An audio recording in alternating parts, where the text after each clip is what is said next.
Good afternoon, and welcome from your break from the film Fences. You are now in the 2021 African American Film Series panel discussion. I'll be your moderator today. My name is Dr. Karen Krigger. I'm a professor of family and geriatric medicine at the University of Louisville School of Medicine, director of health equity of the Health Sciences Center, and endowed chair in urban policy for the Foundation of Healthy Kentucky at the University of Louisville.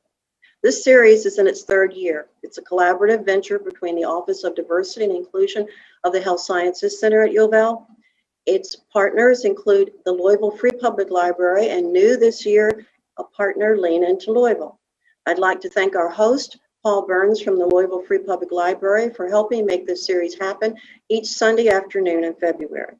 Normally, we conduct this film series in the main branch of the Louisville Free Public Library, with the panel discussions following a 2 o'clock airing of the film. This year, the panels will start after the ending of the films with a 2 p.m. streaming start. Our panel today starts at 4:30 with a 5:30 end time. Don't be shy about submitting your questions and comments on the Facebook chat or the tech support email, which will be communicated to you. Those questions go to the library personnel, which send them in turn to the panel here on Zoom. As always, we value your opinions about our productions, so please complete the survey emailed to you about each film's events, which will come to you the day after the film. Our film this week, Fences, is an Oscar-winning film based on the Pulitzer Prize-winning play by August Wilson. I'm going to introduce each panelist in turn. After I have made all the introductions, the panelists will have 5 to 10 minutes to give their impressions of the film before we entertain audience questions and comments.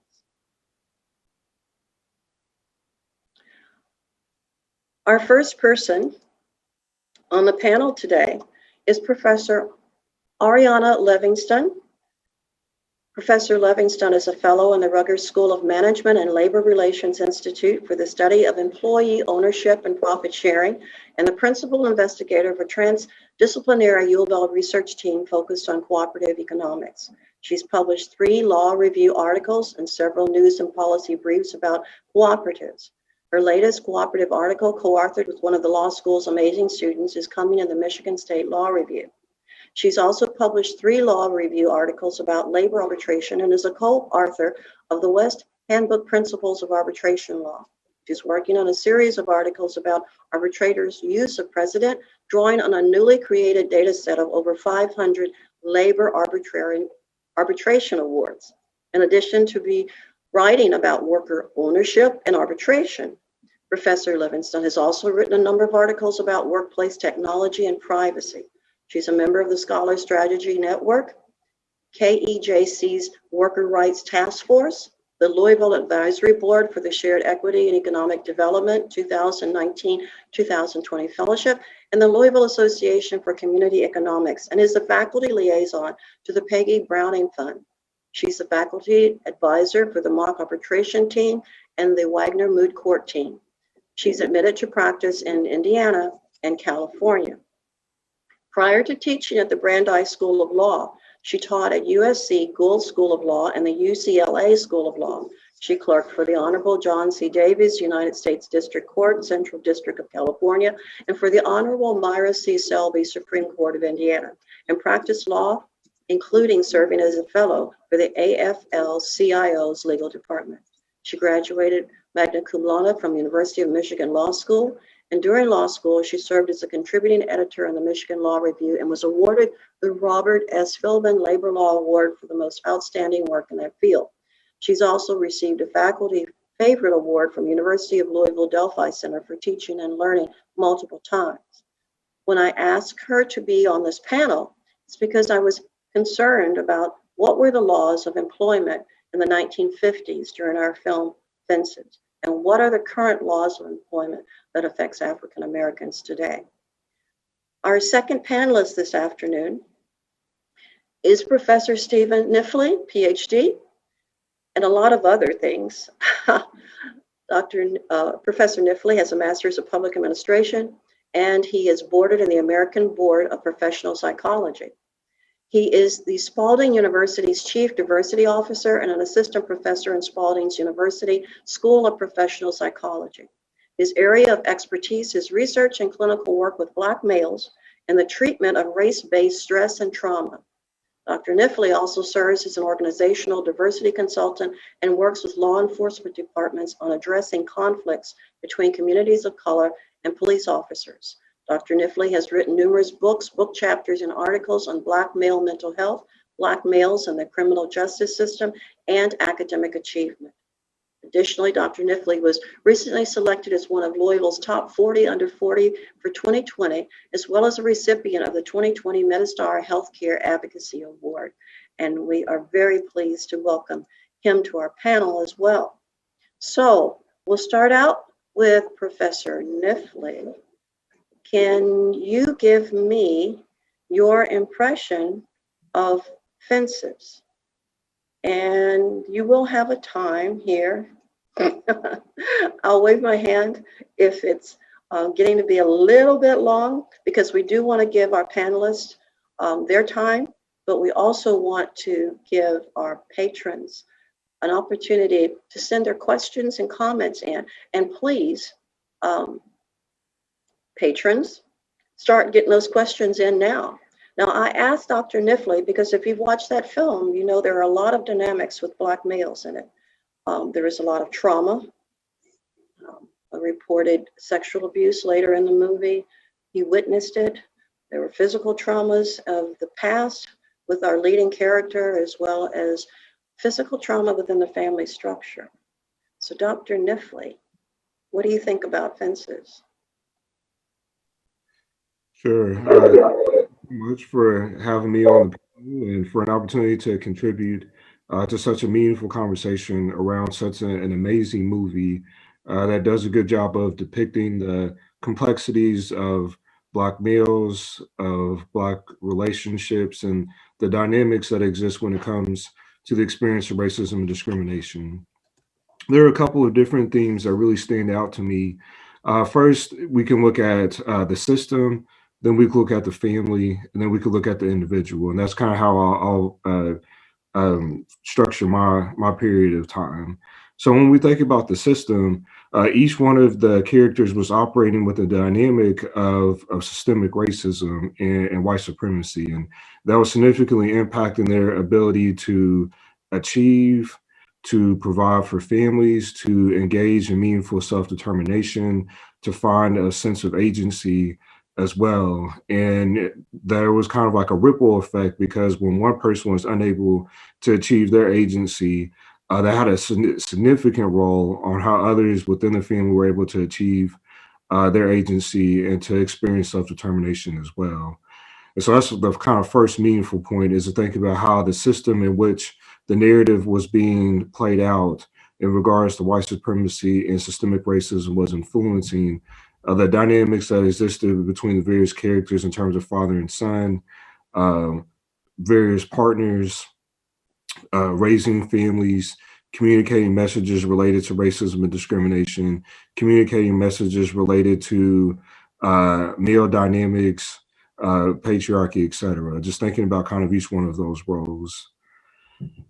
So the next piece is to think about the family. And this film does an interesting job, a good job of really highlighting the complexity and dynamics that exist within the family, both in regards to the negotiation of traditional gender roles, what that process has looked like, what it looks like to navigate spaces of racism and discrimination, and then also what it looks like to manage trauma as well as coping with grief and loss. Navigating traditional gender roles, managing issues related to racism and discrimination, and then also learning how to cope or coping with grief and loss. So if we take that first one around navigating traditional gender roles, is communicated throughout the movie, this expectation of the male being a provider in some form or fashion, and the differing ways in which the main character is able to advocate for that particular role. We also think about the dynamics that exist between the partners, and so thinking through the one partner stepping out, and then the other partner bringing a child home, essentially, and the expectation that even though the child did not, in quotes, belong to her, that she was somehow obligated to take care of this kid, based on just kind of the expectation that Black women are oftentimes supposed to sacrifice themselves, sacrifice their experiences, to ensure that the Black family stays intact.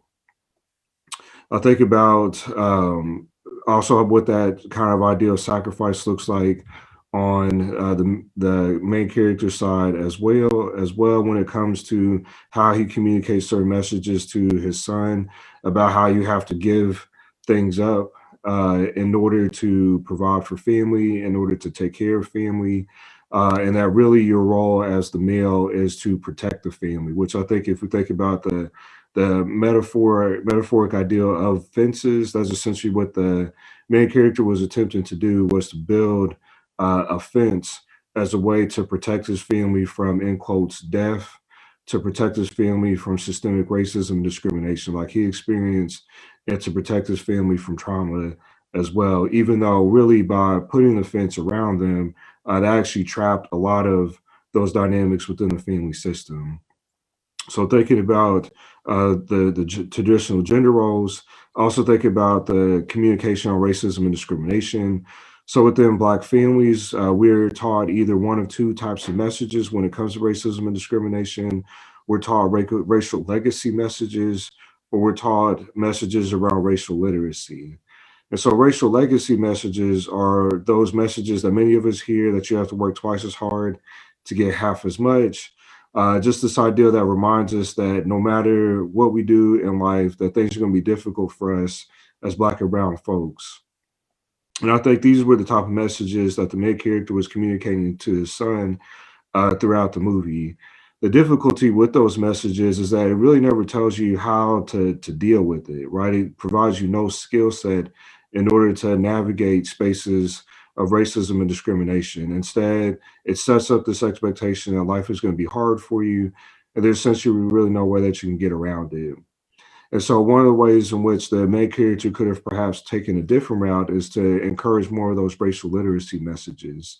And those messages are designed to teach the individual a skill set that they can use to identify racism and discrimination, to identify their coping strategies, and then to be able to assess whether or not they did a good job, or they did the job that they wanted to, navigating those spaces of racism and discrimination. And so I think, communicating, those racial legacy messages, thinking about this idea of racial socialization and how the family was designed within this narrative to communicate how a Black male should be, how a Black woman should be, and what those messages meant for how each character, interacted with one another.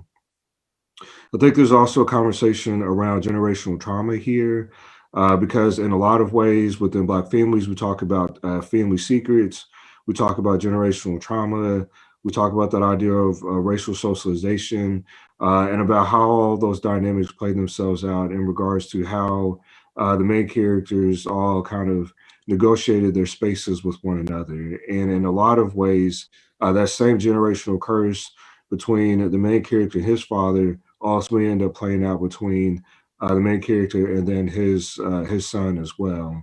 And so there was just essentially this replication of violence, of, poor coping strategies for grief and loss, of communicating these racial legacy messages that really limited the various characters' experiences and their ability to communicate openly with one another, Mhm. about what they were encountering from an emotional standpoint. Um, Lastly, at the individual level, is thinking about this ideal of, how each character navigated, the messages that they received within the family system, and then navigated the systemic racism and discrimination each one of them encountered in their own way. Also thinking about the dynamic of mental health and how that played a role. Um, and so, like, kind of like each one of these areas is really something for us to think about. So, when it comes to the system level, think about racism and discrimination. When it comes to the family level, thinking about racial legacy messages, racial socialization, in generational trauma, the generational transmission of trauma, and to think about at the individual level how each character engaged in their own coping strategies to manage the dynamics at the family level and then also the dynamics at the system level. Dr. Kniffley, this was a very complicated movie, and when I started searching out in the city who would best be able to handle it, your name came up in 2 or 3 different ways.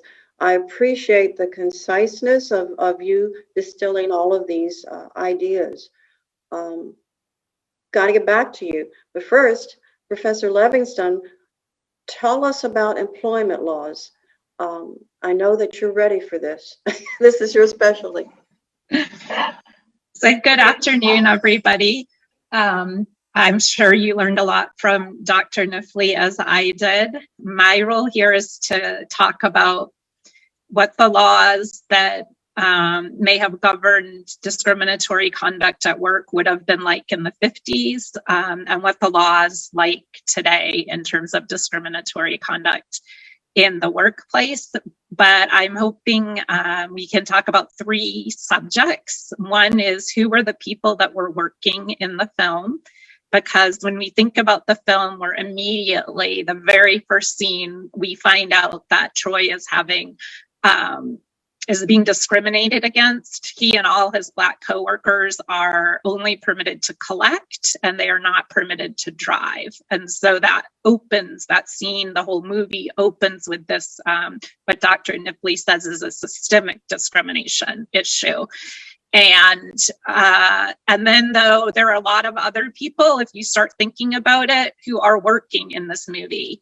So I guess I can't see the chat here, but I guess you'll all hopefully think about who was working or questions about who was working, because Rose was working in the home and she wasn't being formally paid, but she was receiving pay from Troy. His older son, Lionel or Linus, he was a gig worker, effectively, is what we would call them today. He was doing musical gigs, being paid by the job. He also ran into a situation where a systemic situation where he couldn't care for himself and his partner. And so he ended up turning to criminal activity. And we know that happens also today. We have a lot of incarcerated young Black men. So there's a lot of parallels, and we could go through all the people working. His wife, we learn, is working in the hospital in the laundry, right? So today, many African American and other women of color are predominantly in the service industry doing precisely that type of work. But we did start out with this scene, and so I wanted to talk a little bit about unions and their role and the laws that govern unions, and then the anti-discrimination law, the primary one being Title VII that we would be interested in. So I had some slides to share. So I'm not very adept at the sharing, so give me a minute here. We tried it out earlier. It will work, but my computer will be really slow.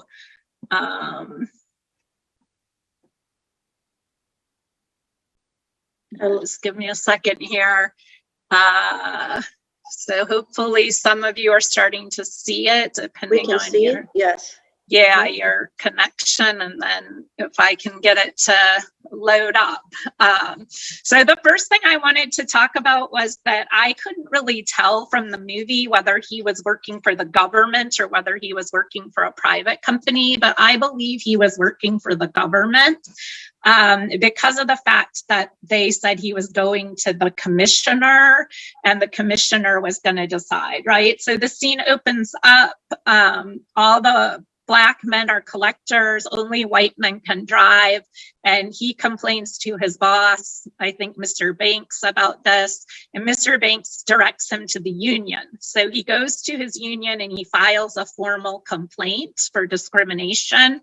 And his union takes it up and he gets a meeting with the commissioner and he's told he's being promoted to a driver. So So if we look at this, it would have been far more likely if he had worked for a private company during the 50s that he would have been a member of a union, whereas our uptick in public sector and government unions doesn't happen until the 60s, right? And we see that today you would be much less likely if you were in a private company to have a union. So if you're like the partner of the older son working in a private hospital in the laundry, probably not going to have a union today, right? But if you are a collector for a government waste management service, you're more likely today. But in any event, the whole thing is only 34%. So most people have no union, all right? So they're going to have to rely on something different than what Troy was able to rely on to bring his issue to the company and to the commissioner. So I put together a little timeline. I was pretty proud of myself. I used Adobe Spark for the first time. So we can see I located, I don't know if you can see my cursor, but so I located fences here at 1957, the year that the movie opens with.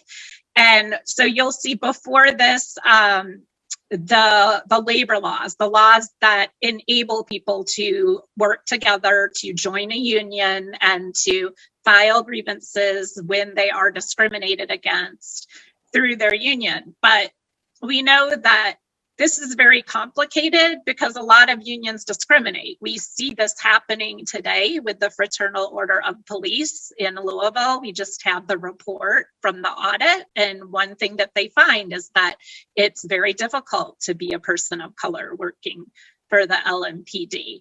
And the same thing was true not only in the 50s, but before the 50s. So we had an act, the National Labor Relations Act, the Wagner Act in 1935, passed for these private sector companies that ostensibly gave everybody the right to organize together with their coworkers, join a union, and file grievances. And public sector employees will be governed by similar laws at their state or city or locality level.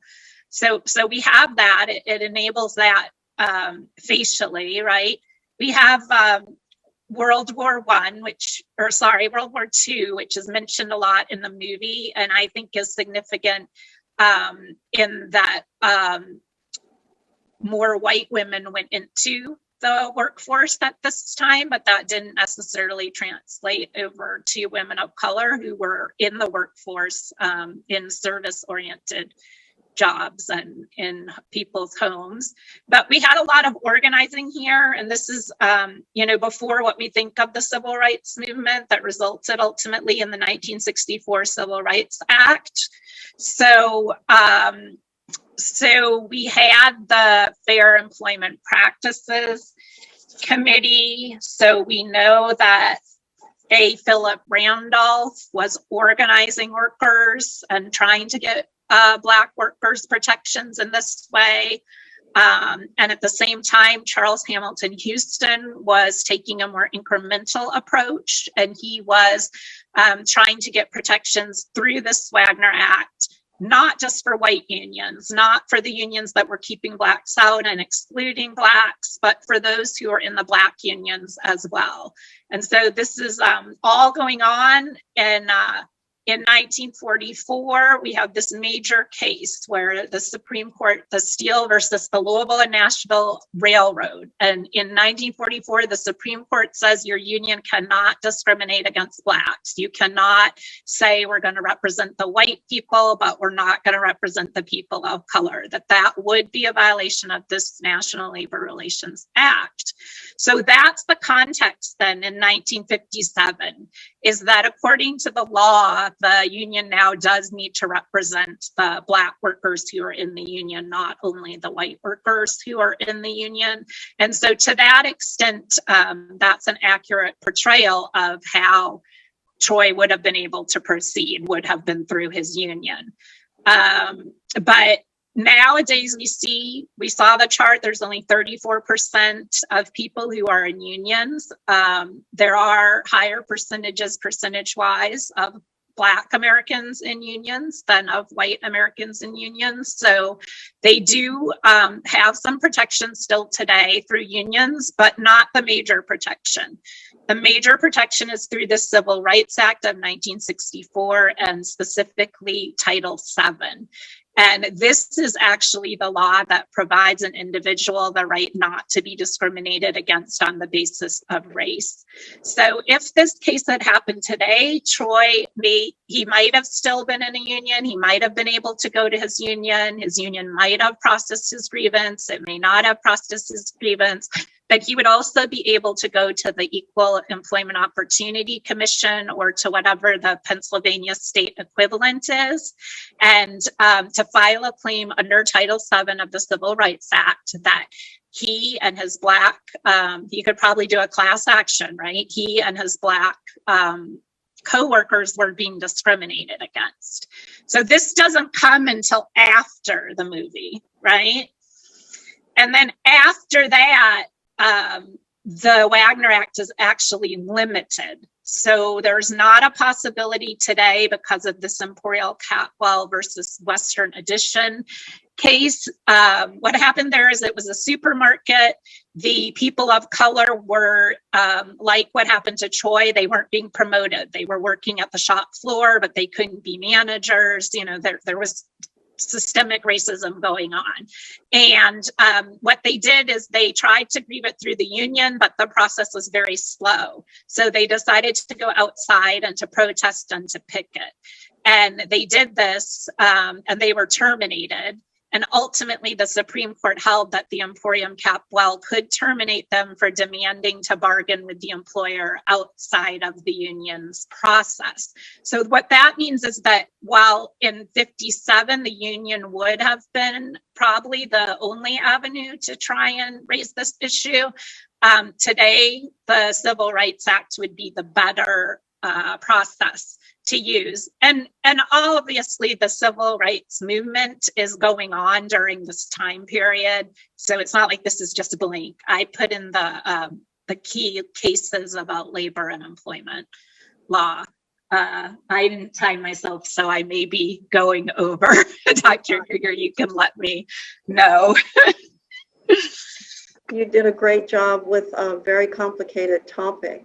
We're going to get back to you because I want to know, what do you do in these days if you have a case, especially when we've got people are still working in unprotected COVID-19 environments, and what is the liability of the employers?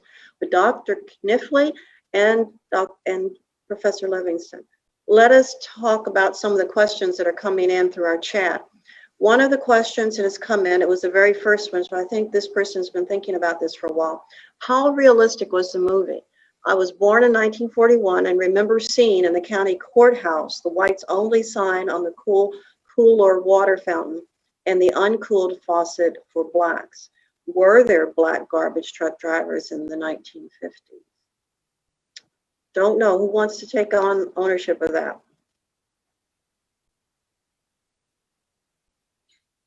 So I do not know the answer, and I tried to look into that and look into waste management and when those types of city companies came into existence.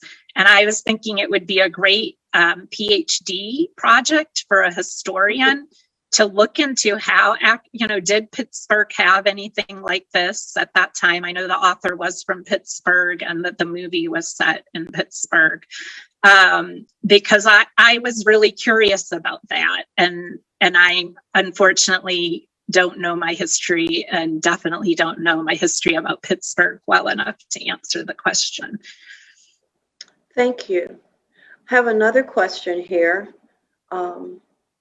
Dr. Kniffley, I think this is directed toward you. What role or function did the disabled brother Gabriel play in the movie? We haven't talked about the mental illness that he experienced in World War II. And I think they tried to bring that into the movie with his presence. Sure. There are some interesting dynamics to think of. The first one being what treatment looked like just in general. So back during those times, if you were someone that was, in quotes, unable to take care of yourself due to some form of mental illness, the first step was always a hospitalization. And there's difficulty in that because we do know that in the 40s, 50s, and 60s, there was a lot going on in those hospitals where they were not always the most helpful places for folks to go. And were oftentimes spaces that created less agency rather than more. And so I think how folks responded in terms of hospitalization is one thing to think about. Another thing to think about is just like how we as Black individuals respond to mental illness and our expectation as to what we do when someone has incurred those type of issues. So I think those are kind of the two dynamics for us to reflect on as a part of this movie is both how the system was designed to react to folks that had experienced some form of trauma, some form of head trauma, some sort of cognitive related issue, and then our expectations as a Black community for how we should respond when someone encounters those issues as well. Thank you. Here's another comment. I'm going to read it the way it's come. As a psychiatrist, I see this movie as dealing with universal themes true for all people. Duty toward yourself, toward your children and spouse, children's relationships with parents, fairness, responsibility to self and others, and how do you maintain dignity in life. Other than the play having Black actors and being set in a Black neighborhood, why would it be construed as being something other than representative of all humanity? Throw it up in the air.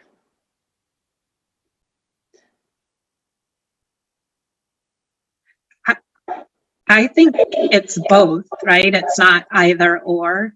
It's definitely a film with universal appeal because we all identify with that family in some way or with one of the characters in some way.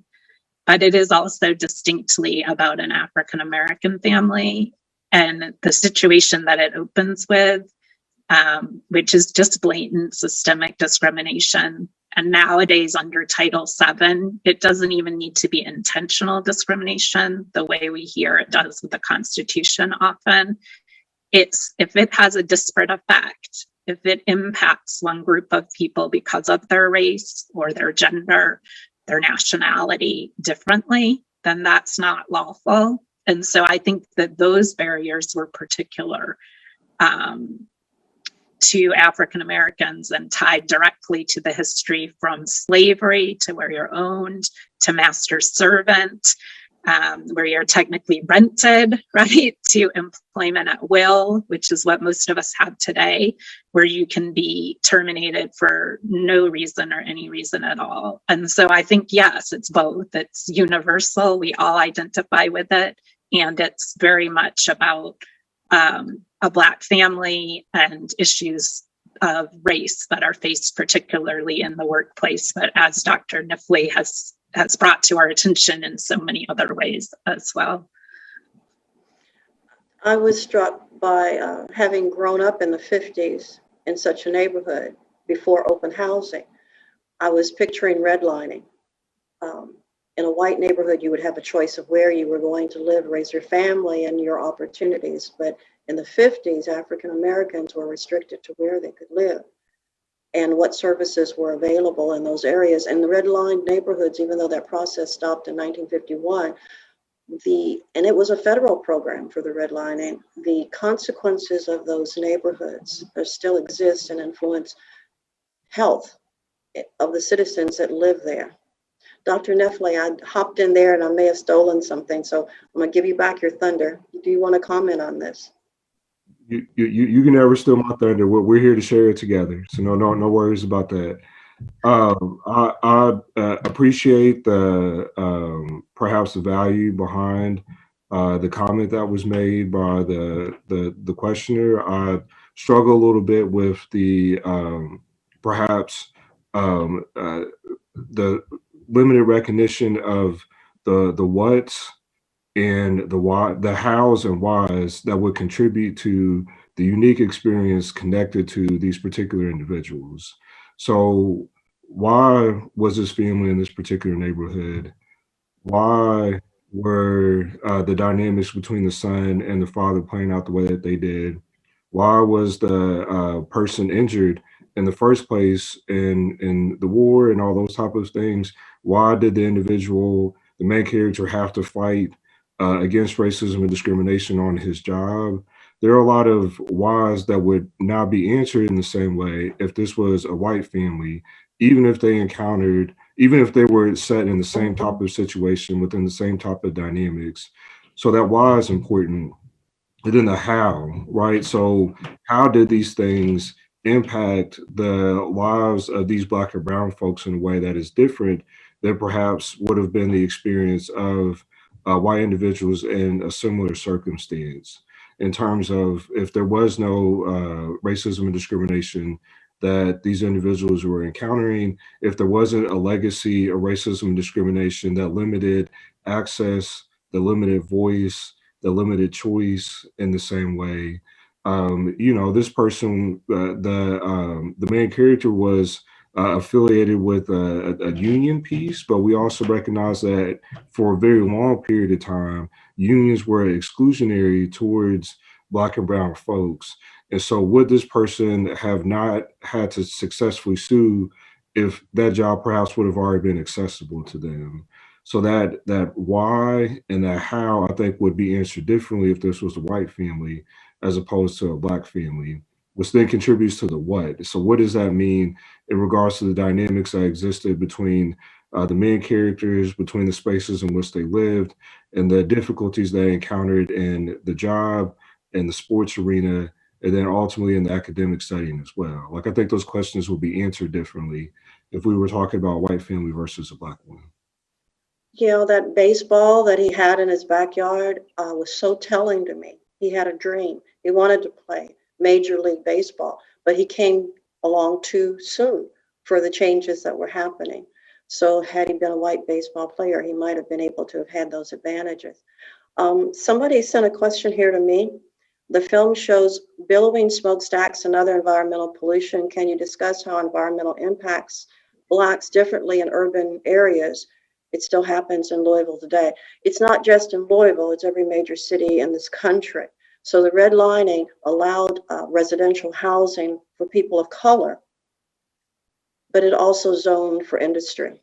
So if you're looking at Louisville, the highest number of asthma medications are going to be in those redlined areas with the industry there and the houses there. You're going to see all these one-way streets and railroad tracks as they were taking their wares to the river to ship them out, accounting for higher incidence of cardiovascular disease, asthma, cancers, and a decreased life expectancy of as much as 12 years between the northeast part of Jefferson County and the western part of Jefferson County.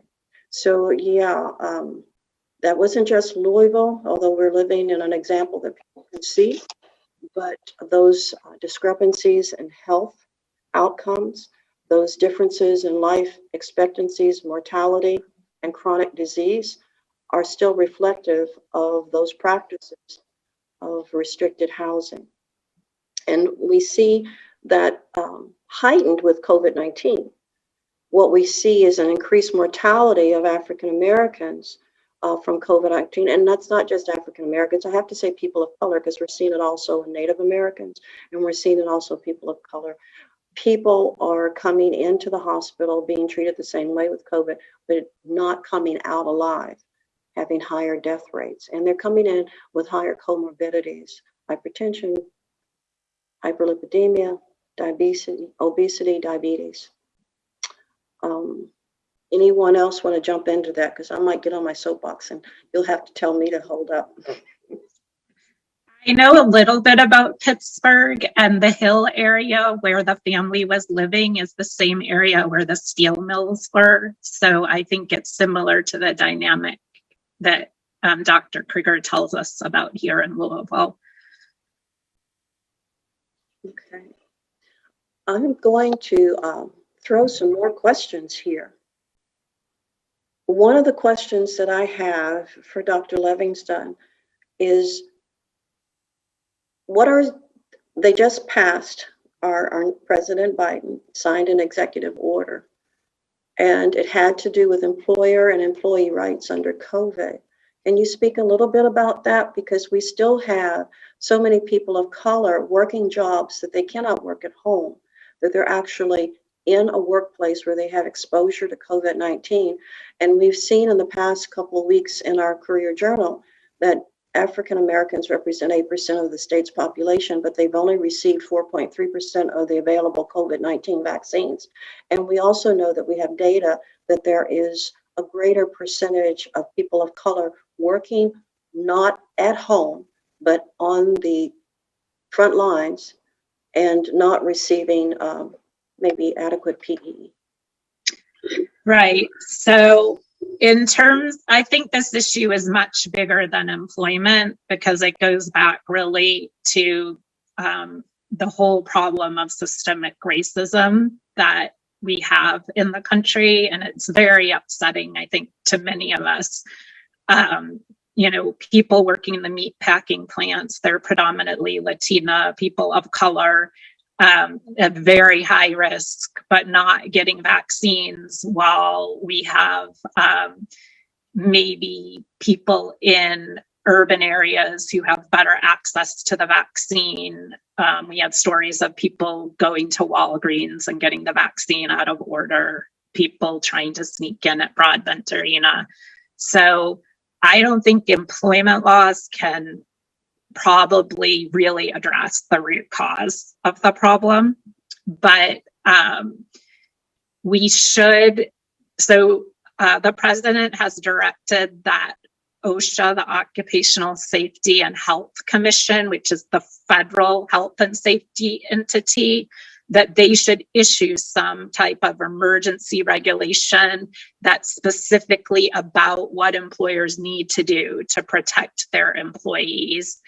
But we know from the panel, I believe it was mentioned in the panel last week, that an act has to be enforced. Like, the president can make an executive order, the president can direct the Occupational Health and Safety Commission to make some rules around this, but it somehow has to get down into the workplaces and be actually implemented. So either way, we're going to continue to have these problems where people feel that they're in an unsafe workplace, but it's very hard to pinpoint that any particular person contracted COVID in that workplace. And then generally, if you do contract a disease or illness in a workplace, you get to go into the workers' compensation system and have your medical bills paid for. But if it's hard to prove that it was at work where you contracted it, or it's like, well, they didn't take the proper precautions, but nobody got sick, right? So there's no causation. So it's very hard. You know, if you go and file with the Kentucky OSH, the Kentucky Occupational Safety and Health Administration, they're like our unemployment administration, understaffed, too many cases, right? So it's very upsetting. There's very little recourse for the people in Kentucky working in these meat plants or working in the Krigger or working these gig jobs like the older son was working. You know, they can try and file with the agency. They can try and get an attorney and bring a public nuisance claim against their employer. But ultimately, there's not like a good legal solution. I'm sorry to have to say that. That's the way I see it. Thank you. I'm going to question Dr. Kniffley, we know that when people are exposed to trauma chronically, physical changes actually happen in the brain that can promote mental illness. It happens in children, it manifests as adults, it can happen in adult responses, PTSD, for instance. Someone who's living under these conditions, what can be done in mental health to mitigate the effects of the chronic trauma, the living conditions? I mean, racism is everywhere. People my age, we've just sort of stuffed it for the most part. We didn't have words to apply, microaggressions, microstereotypes, micro this and that. We didn't have those vocabularies to try to identify the effects, but now we do, and we recognize those effects. What can be done to help people deal with them? Sure, no problem. There's three things that we could think about here. The first one being having a better understanding of the impact of the generational transmission of racial trauma. So imagine, when our first ancestors were here and we're going through the process of chattel slavery, and we're having their names stripped away from them, we're having their identities, et cetera, stripped away from them. The ways in which those folks dealt with those issues is through this concept called compartmentalization. Essentially, what compartmentalization means is that we tuck away the things that have happened to us, and we say that we'll deal with it at a later time.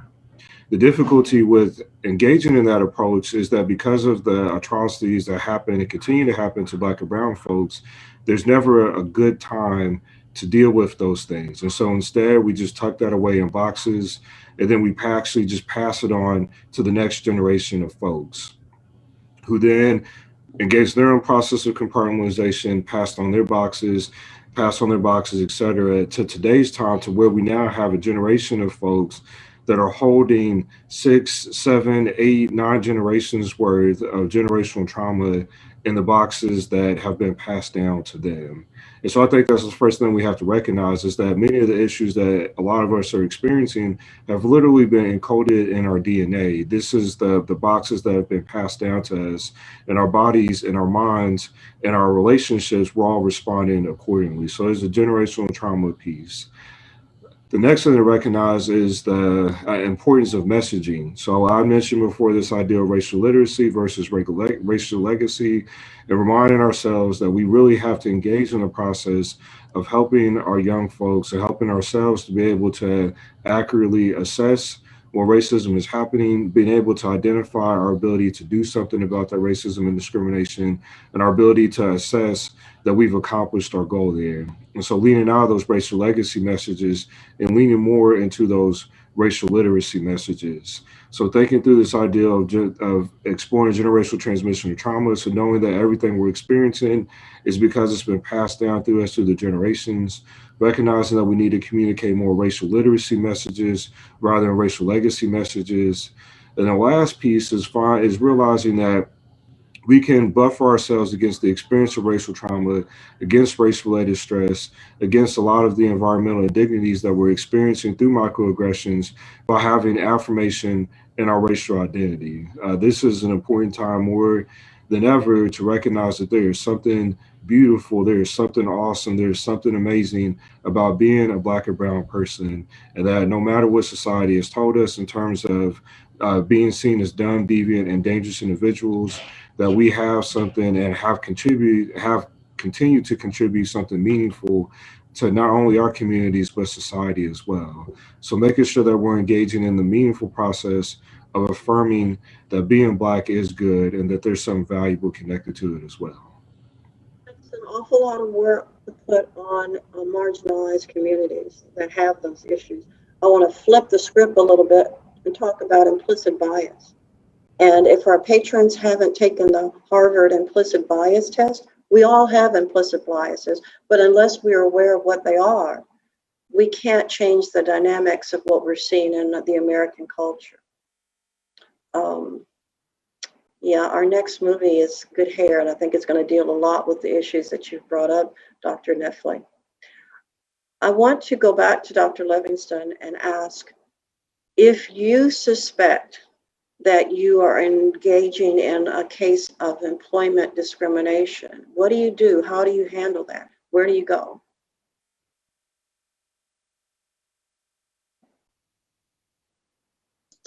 Sorry, I'm muted. So if you believe that you are being discriminated against work, or that you and your coworkers, maybe it's not intentional, but something is impacting the workplace such that all of the Latina women are only getting certain jobs and they aren't being promoted, then your first step should, obviously there might be internal grievance procedures. So if there is something like that, you can take advantage of it. If you do have a union, yes, that is good. Those are like easier ways to address this. But if you think that, the internal process isn't going to work, it's never worked before, or you don't have a union, then you can go to one of 3 administrative agencies if you're here in Kentucky. So you can go to the Equal Employment Opportunity Commission and you file a form with them that puts them on notice that you're being discriminated against. You can also go to the Kentucky Human Rights Commission. And if you're in Louisville, you can go to the Louisville Human Rights Commission. So this is the way to start a case. And then the next step is obviously to get an attorney. And if you have limited means, then there are attorneys available to you through places like Legal Aid and the Kentucky Equal Justice Center. And they can help you perhaps handle your own claim or have an attorney who can work with you. But it is definitely not lawful to discriminate against people because of their national origin, because of their color, or because of their race. And those 3 administrative agencies are set up to assist and to investigate and to find out what the problem is and to negotiate with the employer to correct the situation. Thank you. Well, Dr. Kniffley, you're not off the hook yet because I've been saving one for you. There was a lot of pain in the movie Fences, in the marriage and with the children. Those situations still occur today. What would therapy look like? Is that an option for helping to relieve some of the familial pain that we saw? What would that be like for us today? Sure, that is absolutely an option.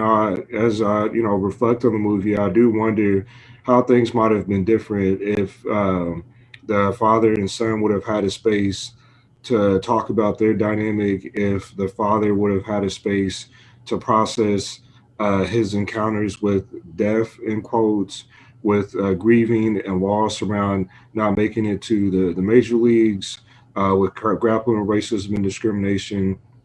I just wonder what this film would have did if they would have all had a space to grapple with, to process and learn better skills for managing grief and loss, for managing racism and discrimination.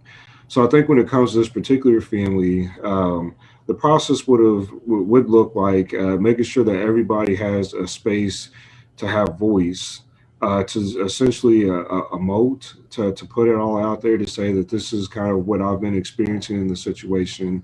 So finding a space first to explore emotions, find a space to process the hows and the whys and what that means in terms of how they've each struggled with various forms of trauma. And then the last piece will be finding spaces to learn how to better communicate with one another. So finding that space for what is known as catharsis. So just kind of like this emotional experience, finding space to process these difficult challenges that have been kind of impacted by trauma, and then learning new skills, specifically in the area of communicating with one another. Because I think if those 3 things would have been addressed differently, there would have been a different outcome for the main character as well as for his family. Perhaps that fence would have not been built in the same way if they would have developed more opportunity for process and then also for skill. So I'm a family doc, and I deal with physical illness, although we also deal with mental illness. What I'm hearing you say is that when people are in pain, not just physical pain, but there are solutions for mental pain in households as well. And I hope that our patrons, if they find themselves in those places, will seek out the spaces that you described through help and therapy to alleviate the pain within their families. It is 5:25, and we don't have any more questions coming in from the patrons here. I want to thank our panelists for their very enlightening information, both in employment and in mental health and assessments of the film. I want to thank our patrons for watching and giving us their comments. The African American History Film Series was a place designed to promote a safe collegial exchange of ideas. So I do appreciate the ideas of the psychiatrist that sent in his thoughts. I really do appreciate the library hosting us and facilitating this weekly event through the month of February.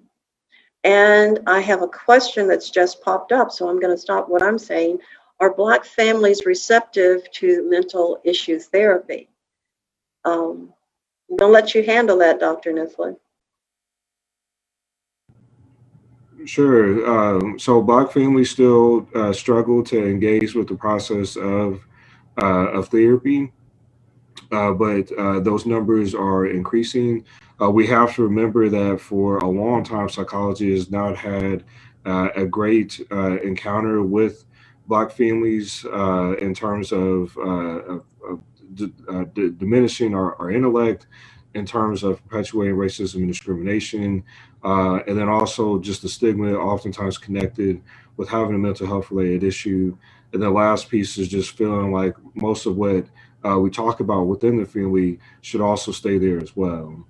The good news is that mental health is doing a better job of addressing stigma, of creating more culturally relevant evidence-based practices for the treatment of various issues within the family system.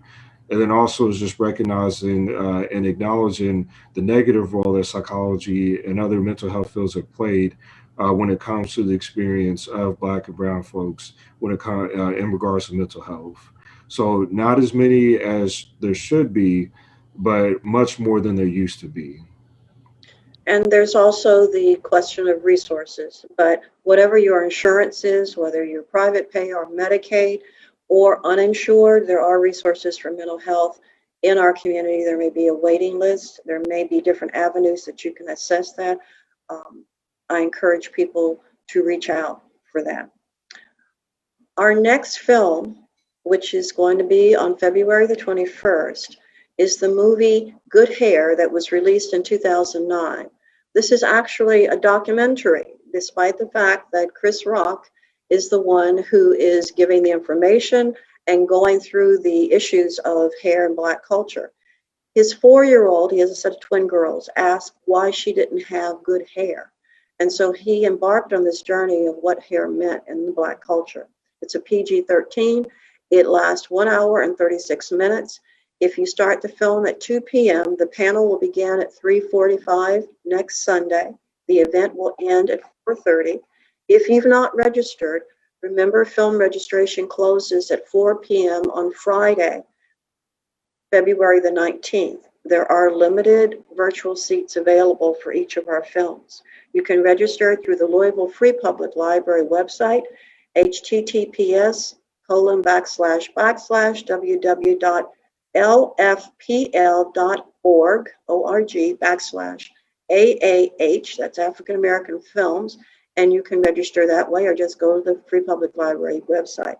Or you can call 502-574-1623.